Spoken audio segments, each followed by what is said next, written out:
नमस्कार, आप देख रहे हैं इंडिया टीवी। आपके साथ मैं हूं मीनाक्षी जोशी। नमस्कार, आपके साथ मैं हूं प्राची पाराशर। अगले 1 घंटे तक वो तमाम खबरें इस वक्त बिहार में जो चल रही हैं, जो मंत्रिमंडल का विस्तार आज होने जा रहा है, प्रधानमंत्री नरेंद्र मोदी का जो रोड शो होने जा रहा है, उससे जुड़ी हुई एक तस्वीर होगी आपके सामने। आज बिहार में सम्राट चौधरी का मंत्रिमंडल विस्तार होने जा रहा है। पीएम मोदी का जोरदार स्वागत भी आज बिहार में होने जा रहा है। लेकिन उससे पहले आज 4 बड़े राज्यों में जो सियासी हलचल है उसकी एक तस्वीर आपको दिखा देते हैं। बंगाल में भले ही टीएमसी का रिजीम चेंज हो चुका है, मगर रक्त चरित्र चरम पर पहुंच गया है। कोलकाता में शुवेंदु अधिकारी के पीए की गोली मारकर हत्या कर दी गई, वो भी उनके घर से 200 मीटर की दूरी पर। बिहार में पटना का ऐतिहासिक मैदान एक और इतिहास का गवाह बनने जा रहा है। बिहार में पहली बार बीजेपी सरकार का विस्तार हो रहा है। अब से थोड़ी देर के बाद पीएम मोदी पटना पहुंचने वाले हैं। इधर तमिलनाडु में भी जबरदस्त सियासी हलचल है और देखिए तस्वीरें आ भी रही हैं। इधर विजय का राज तिलक टल गया है। आज ये राज तिलक होने जा रहा था, लेकिन अब ये टल गया है। इधर उत्तर प्रदेश में भी हलचल जो हो रही है उस पर बात होगी, क्योंकि सीएम योगी आज देवबंद में होंगे, जहां उनका जाना ही 27 के लिए एक बड़ा संदेश दे रहा है। तो तमाम राज्यों की हलचल होगी आपके सामने, लेकिन सबसे पहले बात होगी बिहार की। बिहार में मोदी की सेना विराट और सम्राट हो गई है। पटना में जबरदस्त जश्न की तैयारी चल रही है। मोदी और शाह की मौजूदगी में सम्राट सरकार का विस्तार बस थोड़ी ही देर में होगा। लेकिन उससे पहले इस वक्त की बड़ी खबर आपको बता देते हैं। थोड़ी ही देर में पीएम मोदी पटना पहुंचने वाले हैं, जहां उनका स्वागत किया जाएगा। जबरदस्त तैयारी इसके लिए की गई है। गांधी मैदान में शपथ ग्रहण होना है, लिहाजा सुरक्षा के चाक चौबंद बंदोबस्त किए गए हैं। पटना एयरपोर्ट से गांधी मैदान तक कदम कदम पर जश्न और जोश की तस्वीरें देखने को मिल रही हैं। 15 अप्रैल को सम्राट चौधरी ने सीएम पद की शपथ ली थी। उनके साथ 2 डिप्टी सीएम ने शपथ ली थी। अब टीम सम्राट और विराट होने जा रही है। बस अब से थोड़ी ही देर में प्रधानमंत्री मोदी पटना की सड़कों पर रोड शो करते हुए आपको दिखाई देंगे। जश्न की दोगुनी खुशी का एहसास है बीजेपी को। बंगाल में पहली बार बीजेपी की सरकार बनने जा रही है। 9 मई को वहां पर भी शपथ ग्रहण होना है। इधर बिहार में पहली बार बीजेपी की सरकार का विस्तार हो रहा है। ऐसे में पटना की सड़कों पर जश्न का माहौल है। गांधी मैदान में भव्य समारोह की तैयारियां पूरी हो चुकी हैं। चप्पे चप्पे पर पुलिस फोर्स की तैनाती है। मंच पर बैठने वाले मंत्रियों के लिए कुर्सियां भी तैयार हो गई हैं।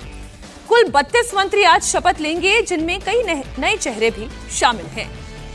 तो प्रधानमंत्री नरेंद्र मोदी का रोड शो आज होने जा रहा है और उस रोड शो की क्या तैयारी है, वो तस्वीरें भी हम आपको लगातार दिखा रहे हैं। सम्राट कैबिनेट के विस्तार से जुड़ी इस वक्त की एक और बड़ी खबर आपको बता देते हैं। थोड़ी देर में सम्राट कैबिनेट का विस्तार होना है।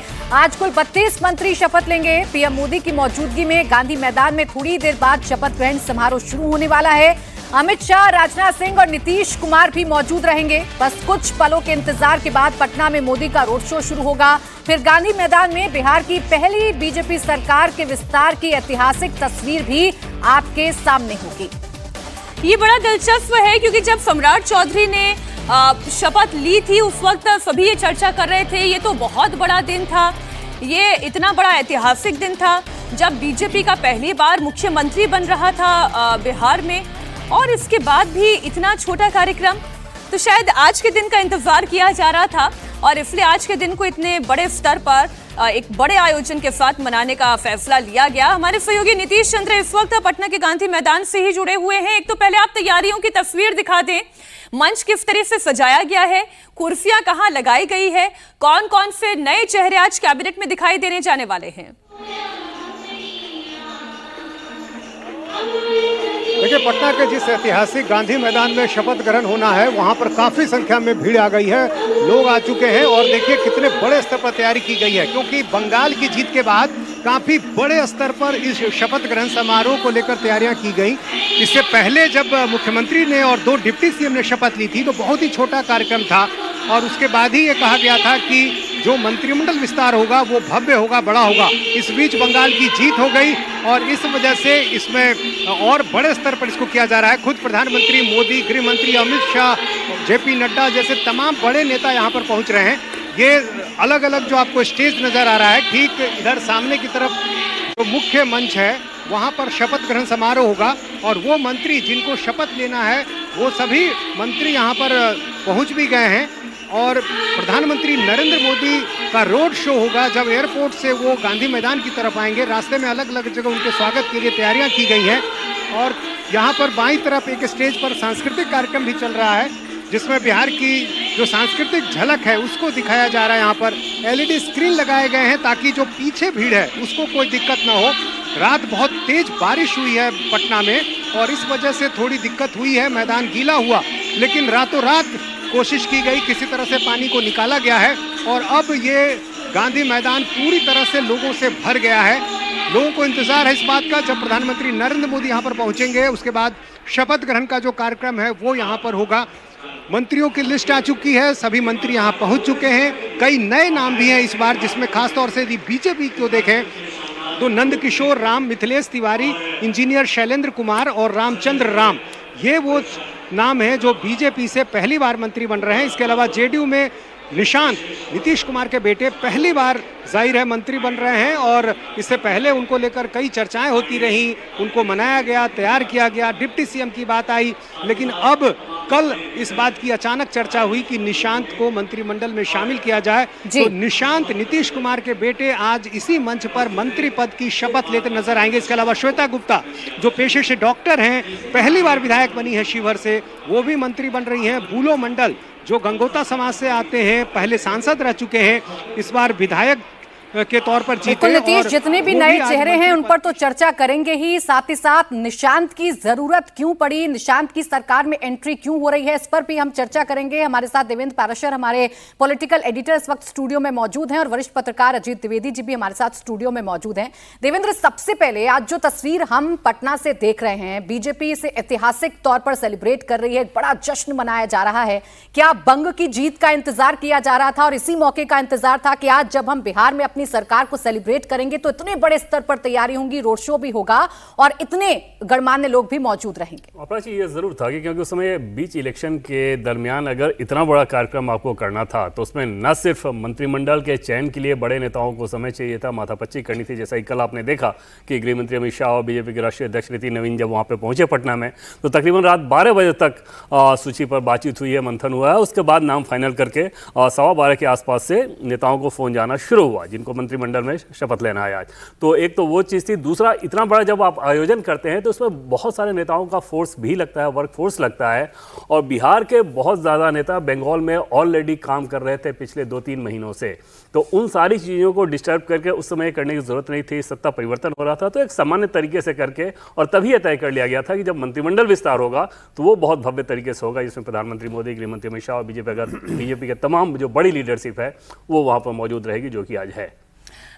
हम कई नामों पर लगातार चर्चा कर ही रहे हैं और जैसे अभी हमारे सहयोगी नीतीश चंद्र बता रहे थे अजीत जी, पहला नाम निशांत कुमार का है और ये चर्चा उस वक्त भी हो रही थी जब सम्राट चौधरी मुख्यमंत्री के तौर पर शपथ ले रहे थे, तो एक सवाल था कि क्या निशांत कुमार उप मुख्यमंत्री बनेंगे। तब एक रिलेक्टेंसी थी, पर अब वो रिलेक्टेंसी जा रही है। बिल्कुल, उस समय भी बड़ी सबसे ज्यादा दिलचस्पी की बात यही थी कि जेडीयू की तरफ से निशांत को सरकार में लाया जा रहा है या नहीं लाया जा रहा है। उस समय दोनों तरफ से एक रिलेक्टेंस दिखा। निशांत भी तैयार नहीं थे और नीतीश कुमार भी रिलेक्टेंट थे, वो भी तैयार नहीं थे। परिवार के लोगों के साथ जो उनकी मुलाकातें हुई, जो दबाव था, उसको उन्होंने किसी तरह से उस समय रोक दिया कि नहीं, अभी निशांत को नहीं करना है। लेकिन उसके बाद उनकी जो राजनीतिक सक्रियता बढ़ाई गई, अभी वो यात्रा कर रहे हैं 3 तारीख से पूर्वी चंपारण से अपने पिता की तरफ, वो भी एक यात्रा पर निकले हैं, राजनीतिक यात्रा पर। और इस बीच जो उनके इलाके की पॉलिटिक्स है ना, नालंदा की पॉलिटिक्स या उनकी जो जाति की पॉलिटिक्स है, वो पॉलिटिक्स, उसमें बहुत खींचतान बढ़ गई, बहुत दबाव उनके नालंदा के तरफ से के लोगों के यहाँ से बना। उस दबाव में देखिए जेडीयू ने 2 डिप्टी सीएम बनाए, वो दोनों नीतीश कुमार की पार्टी के का जो कोर वोट आधार है उसको रिप्रेजेंट नहीं करते थे, विजय चौधरी हो चाहे विजेंद्र यादव हो। और इस दबाव में बाद में एक फैसला किया गया कि श्रवण कुमार को बनाया गया वहां विधायक दल का नेता। उसके बाद एक सवाल उठा था कि अगर श्रवण कुमार नालंदा से आते हैं, कुर्मी जाति से आते हैं, अगर उनका पावर सेंटर बन जाता है एक, तो फिर निशांत का क्या होगा, निशांत कैसे स्टैब्लिश होंगे पार्टी में। उन्होंने पार्टी के संगठन में भी कोई पद नहीं लिया है। तो ये इस मंथन के बाद एक डिसीजन किया गया कि निशांत को सरकार में ले आया जाए। अभी वो मंत्री पद की शपथ लेंगे, जैसा नीतीश चंद्र बता रहे थे हम लोग से थोड़ी देर पहले। और जब विजेंद्र यादव छोड़ेंगे अपना पद, वो बता चुके हैं पहले ही कि हमको संन्यास लेना है राजनीति से। और उन्होंने कहा था कि जब नीतीश जी हट जाएंगे तो हमारी क्या जरूरत है, हम भी छोड़ देंगे। वो 80 साल के करीब उनकी उम्र भी है। तो जब वो हटेंगे तो वहां फिर निशांत कुमार को उप मुख्यमंत्री बना दिया जाएगा। विजय चौधरी को बनाए रखने की अभी सहमति निशांत कुमार देवेंद्र क्यों इतने जरूरी हैं जेडीयू के लिए? जेडीयू के सर्वाइवल के लिए ज़रूरी है, क्योंकि नीतीश कुमार अगर अब बिहार में उस रूप में एक्टिव पॉलिटिक्स में नहीं रहेंगे, भले ही जेडीयू के लोग ये दावा कर रहे हैं कि बिहार की सरकार नीतीश कुमार के निर्देशन में ही चलेगी, लेकिन जो फैक्चुअल और प्रैक्टिकल सिचुएशन को अगर आप देखें तो उसमें ये समझ में आएगा कि वो स्थिति नहीं रहने वाली है। तो ऐसे में नीतीश कुमार के बाद जेडीयू की सक्रियता किस एक्सिस के सहारे घूमेगी? सबको जानता है कि जेडीयू वन मैन शो वाली पार्टी है, और उस कंडीशन में एक वैसा ही नाम चाहिए था जो कि नीतीश जी के साथ सीधे सीधे जुड़े। बाकी जितने नेताओं को अगर आप देखें उनमें से कोई भी ऐसा नहीं है कि जो कि जेडीयू का एक्सिस बन सके, जिसके सहारे न सिर्फ पार्टी बल्कि वोट जो है वो उसके सहारे घूम सके। और उस लिहाज से निशांत कुमार जो कि नीतीश कुमार के पुत्र हैं, तो ऑलरेडी उनके पास एक एडवांटेज है। हालांकि नीतीश कुमार बनना निशांत कुमार के लिए बहुत बड़ा चैलेंज इस लिहाज से होगा, और तकरीबन अगर लगभग 50 साल की उम्र आपकी हो गई है और अब तक आपने वो पॉलिटिकल कैलिबर नहीं दिखाया, तो इसमें सवालिया निशान ज़्यादा बड़ा होगा। लेकिन कम से कम सर्वाइवल के लिए वो एक एक्सिस चाहिए था जो कि निशांत के नाम में जेडीयू के नेताओं को दिख रहा है। बीजेपी के लिए भी ये ज़रूरी था कि ये जो इस ट्रांजिशन हो, स्मूथ ट्रांजिशन हो, और धीरे धीरे बीजेपी की कोशिश रहेगी कि जेडीयू का जो भी स्पेस है उस स्पेस को बीजेपी ऑक्युपाई कर ले। लेकिन अगर आनन फानन में ये चीज़ें होती तो उसमें एक खतरा ये होता कि ऐसा ना हो कि जेडीयू का वोट बैंक खिसक कर आरजेडी की तरफ चला जाए। उस लिहाज से जो भी ट्रांजिशन होगा बहुत स्मूथ करने की कोशिश की जा रही है। निशांत जरूरी है, पार्टी के लिए भी निशांत जरूरी है, सरकार के लिए भी निशांत जरूरी है, ताकि नीतीश कुमार की जो लिगेसी है उसको आगे बढ़ाया जाए। जो लवकुश वोट बैंक है उसको लेकर जो चर्चाएं हैं वो प्रबल तरीके से हो सके। नीतीश, आपके पास में आ रही हूं। निशांत को लेकर इतनी सारी चर्चाएं हैं, आपने इतने सारे जेडीयू के नेताओं से बात की है, क्या निशांत इसीलिए जरूरी है ताकि जेडीयू कम से कम इंटैक्ट रहे? जेडीयू पार्टी में जो फूट की आशंका विपक्ष के नेताओं की तरफ से जताई जाती है, कम से कम वैसी कोई तस्वीर देखने को ना मिले।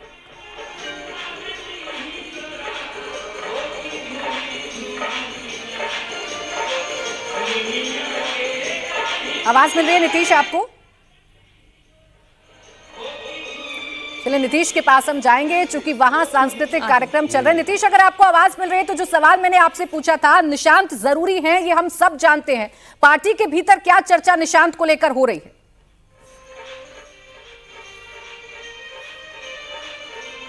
जी हाँ, देखिए बहुत शोर है यहाँ, लेकिन जो मैं समझ पा रहा हूँ आप निशांत के बारे में जानना चाह रही हैं। निशांत को लेकर जाहिर है पहले से इस बात की चर्चा थी, और चूंकि जेडीयू में कोई ऐसा नेता नीतीश कुमार के बाद है नहीं जिसके नाम पर पार्टी को एकजुट रखा जा सके या फिर पार्टी की एकजुटता को मजबूती दी जा सके, तो ऐसे में निशांत जो है एक तरह की मजबूरी थी। और यही कारण है कि पार्टी में शुरू से इस बात को लेकर एक दबाव था पार्टी के नेताओं कार्यकर्ताओं की तरफ से कि निशांत को लाया जाए। दूसरी तरफ चूंकि जेडीयू का जो बेस वोट है, लवकुश समाज का जो बेस वोट है, वो लंबे समय से नीतीश कुमार के साथ रहा है। निशांत के आने से, और चूंकि दूसरी तरफ सम्राट चौधरी कुशवाहा समाज से आते हैं, ये एनडीए का वोट बैंक एनडीए के साथ बना रहे और पार्टी को भी एकजुट बनाए रखा जा सके। पार्टी में कोई दूसरे नेता की गैर मौजूदगी या कहें कि दूसरे नेता की सर्वसम्मति के अभाव में भी निशांत जो है वो जरूरी थे। और यही कारण है कि अब ये तय किया गया कि निशांत को मंत्रिमंडल में लाया जाए। और चूंकि देखिए, जब आप सत्ता का हिस्सा नहीं होते हैं, सरकार का हिस्सा नहीं होते हैं, तो ऐसे में आप अपने कार्यकर्ताओं के लिए जो आपसे मिलने आते हैं उनके लिए आप कुछ करने की गुंजाइश बहुत ज़्यादा आपके पास नहीं रहती है। और इसलिए भी पार्टी में ये दबाव था कि निशांत यदि सत्ता से बाहर रहकर लगातार इस तरह से सिर्फ यात्रा करेंगे तो ये पार्टी के हित में बेहतर नहीं होगा, निशांत के लिए बेहतर नहीं होगा। और इसलिए भी निशांत को लेकर लगातार दबाव था।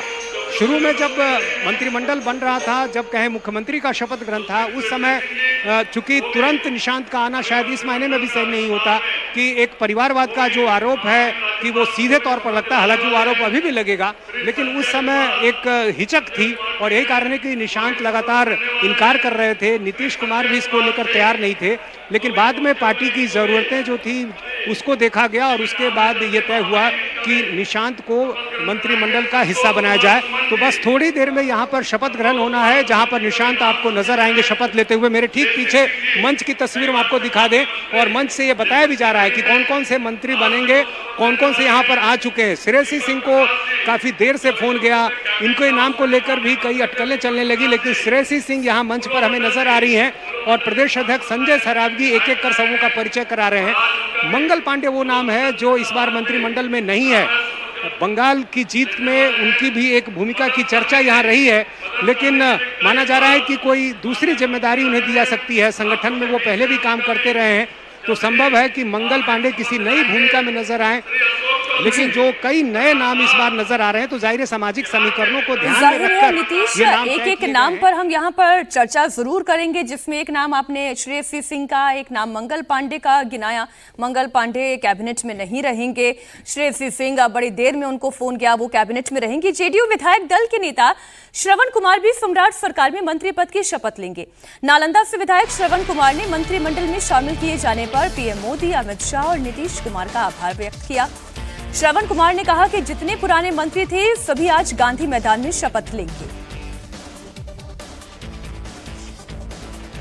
हमारे यहाँ से जितने पहले पुराने मंत्री थे सब लोग शपथ ग्रहण समारोह में के लिए उनको राजभवन से वारंट जारी की गई है। सब लोग जाएंगे और नए में 5 मंत्री शामिल हो रहे हैं। श्री निशांत कुमार जी, श्री दामोदर रावत जी, श्री बोलो मंडल जी, श्री भगवान सिंह जी और श्रीमती श्वेता गुप्ता जी, ये 5 नए हैं। बाकी सभी पुराने मंत्रियों पर हमारे नेता आदरणीय नीतीश कुमार जी ने भरोसा किया है।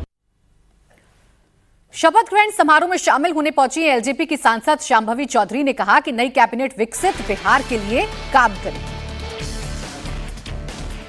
2025 के विधानसभा चुनाव के बाद जनता के क्लियर मैंडेट और पूर्ण बहुमत की सरकार के बाद आज फिर से एक बार शपथ ग्रहण समारोह और पूरा का पूरा कैबिनेट जो बिहार का होगा, जो आगे विकसित बिहार के लिए काम करेगा, वो लोग शपथ लेंगे। तो जितने लोग शपथ लेंगे उन सभी को शुभकामनाएं हैं और आशा और उम्मीद करते हैं कि जो हमारे सपनों का, युवा जेनजी जनरेशन के सपनों का बिहार है, उसको बनाने में आप सबकी अहम भागीदारी रहेगी और आप इस जिम्मेदारी का ईमानदारी से निर्वहन करेंगे। तो आप देख रहे हैं कि पटना में तैयारियां पूरी हो चुकी हैं। कई जो विधायक मंत्री पद की शपथ लेने जा रहे हैं वो वहां पर पहुंच चुके हैं और अभी कुछ नामों की चर्चा हुई, उसमें देवेंद्र एक नाम मंगल पांडे का है। मंगल पांडे को जगह नहीं मिल रही है मंत्रिमंडल में, जबकि सबसे ज्यादा सुर्खियां इसी बात की थी कि मंगल पांडे को तो उनको जो पश्चिम बंगाल में उन्होंने मेहनत की है, बीजेपी की इतनी अच्छी जीत हुई है, उसका पारितोषिक उन्हें मिलेगा, लेकिन उन्हें मंत्रिमंडल से दूर रखा गया। मीनाक्षी, अगर खबर के लिहाज से जो कहा जाता है ना कि खबर क्या है, तो खबर के लिहाज से अगर आज देखें तो सबसे ज़्यादा चर्चा बिहार में इसी बात को लेकर हो रही है। निशांत के लिए तो ऑलरेडी इंडिकेशन पहले से ही दिया जा चुका था कि वो शपथ लेंगे, पिछली बार ही ले लेना था, वो टल गया, लेकिन इस बार लेना ही लेना था। लेकिन मंगल पांडे ड्रॉप किए जाएंगे, इस बात की उम्मीद बिहार के पॉलिटिकल कॉरिडोर की बात करें तो शायद किसी को नहीं रही होगी। कल जब मैंने इस बाबत चेक करना शुरू किया, उसमें एक बड़े सोर्स से हमने ये पूछा कि लगभग जो मंत्रिमंडल है पिछला कुछ महीने पहले ही, क्योंकि उन लोगों को काम करने का सिर्फ मौका मिला था और उसके बाद फिर ये फेरबदल होगा, तो ऐसे में तो ज़्यादातर नाम रिपीट ही रहेंगे। तब उस बड़े सोर्स का ये कहना था कि नहीं, कुछ शॉकिंग भी होगा। पहले उन्होंने कहा कुछ फेरबदल होंगे, मैंने मामूली फेरबदल, तो तब उनका ये कहना था कि नहीं, कुछ शॉकिंग भी होगा। जब अब समझा जा सकता है कि शॉकिंग के लिहाज से कोई बड़ा मंत्री ड्रॉप हो, और समय समझ में आ रहा था कि मंगल पांडे और विजय सिन्हा, ये 2 बड़े नाम हैं जिनके ड्रॉप किए जाने पर ही वहाँ का पॉलिटिकल कॉरिडोर इस बात को कोट कर सकता है कि हाँ, ये शॉकिंग है, और वो मंगल पांडे के साथ हुआ। निश्चित तौर पे संगठन के लिहाज से आगे देखें तो नितिन नवीन जी, क्योंकि अभी राष्ट्रीय अध्यक्ष की नई टीम बननी है बीजेपी की और बहुत जल्द बननी है, संभव है कि उसमें एक रोल हो, लेकिन उसमें एक बड़ा पेंच ये रहेगा मीनाक्षी कि मंगल पांडे का जो प्रोफाइल है, उस प्रोफाइल के हिसाब से बीजेपी के संगठन में अगर आना है राष्ट्रीय स्तर पे, तो राष्ट्रीय महामंत्री वाली जगह बनती है। हिमाचल प्रदेश में प्रभारी रह चुके हैं, बंगाल के प्रभारी अभी हैं वो। उस कंडीशन में बिहार जैसे स्टेट से पार्टी के राष्ट्रीय अध्यक्ष वहीं से आ रहे हैं, फिर एक राष्ट्रीय महामंत्री भी वहाँ से दिया जाए, वो भी ब्राह्मण कोटे से, तब जबकि यूपी से एक ब्राह्मण फेस हरीश द्विवेदी का नाम ऑलरेडी बहुत ज़्यादा चर्चा में रहता है, असम के वो प्रभारी हैं। और हरीश द्विवेदी के प्रोफाइल की बात करें तो मंगल पांडे की तरह ही वाला प्रोफाइल है, उसी एज ब्रैकेट में लगभग आते होंगे वो। उस कंडीशन में यूपी में अगले साल चुनाव होना है, ब्राह्मण फैक्टर यूपी में ऑलरेडी बीजेपी के लिए कंसर्न है अभी, तो वहाँ पर हरीश द्विवेदी के बजाय मंगल पांडे को ब्राह्मण कोटे से राष्ट्रीय महामंत्री बनाया जाएगा, वो थोड़ी हैरानी वाली बात होगी। अब देखना होगा कि राष्ट्रीय टीम में किस रूप में पार्टी उनके योग्यता का इस्तेमाल करती है। संगठन के वो व्यक्ति रहे हैं, संगठन में बहुत ज़्यादा काम किया, अच्छा डिलीवर भी वो करते रहे हैं, लेकिन बिहार सरकार में वो आज ड्रॉप किए जा रहे हैं, इस बात को लेकर चर्चाएं वहां पे बहुत ज्यादा हो रही हैं। और जितने नए नाम शामिल हो रहे हैं, अजीत जी, नंद किशोर राम, मिथिलेश तिवारी, इंजीनियर शैलेंद्र कुमार और रामचंद्र राम, ये जो नाम है ये किस आधार पर फाइनल हुए होंगे? इनको मंत्रिमंडल में जगह देना क्या बताता है, क्या समीकरण सेट किया गया है? देखिए, अब जैसे एक विजय सिन्हा के अलावा एक और भूमिहार मंत्री बनना था बिहार में, उसके लिए चर्चा थी कि रजनीश कुमार हो या कुंदन कुमार हो या मनोज शर्मा हो, इन 3 लोगों के नाम की चर्चा थी। 2 लोग बेगूसराय के तरफ से थे और एक अरवल के। लेकिन अब ये उसमें कई पेच थे। बेगूसराय से आप लेते हैं तो गिरिराज सिंह ऑलरेडी यहाँ केंद्र में मंत्री हैं, तो इस नाते बेगूसराय के लोगों को छोड़ा गया और इंजीनियर शैलेंद्र जो भागलपुर से, अंग प्रदेश के इलाके से आते हैं, जहाँ मुख्यमंत्री भी उसी इलाके से आते हैं, तो इंजीनियर शैलेंद्र जो है वो बीहपुर से जीते। भूमिहार दूसरा लेना था तो इंजीनियर शैलेंद्र को लिया गया।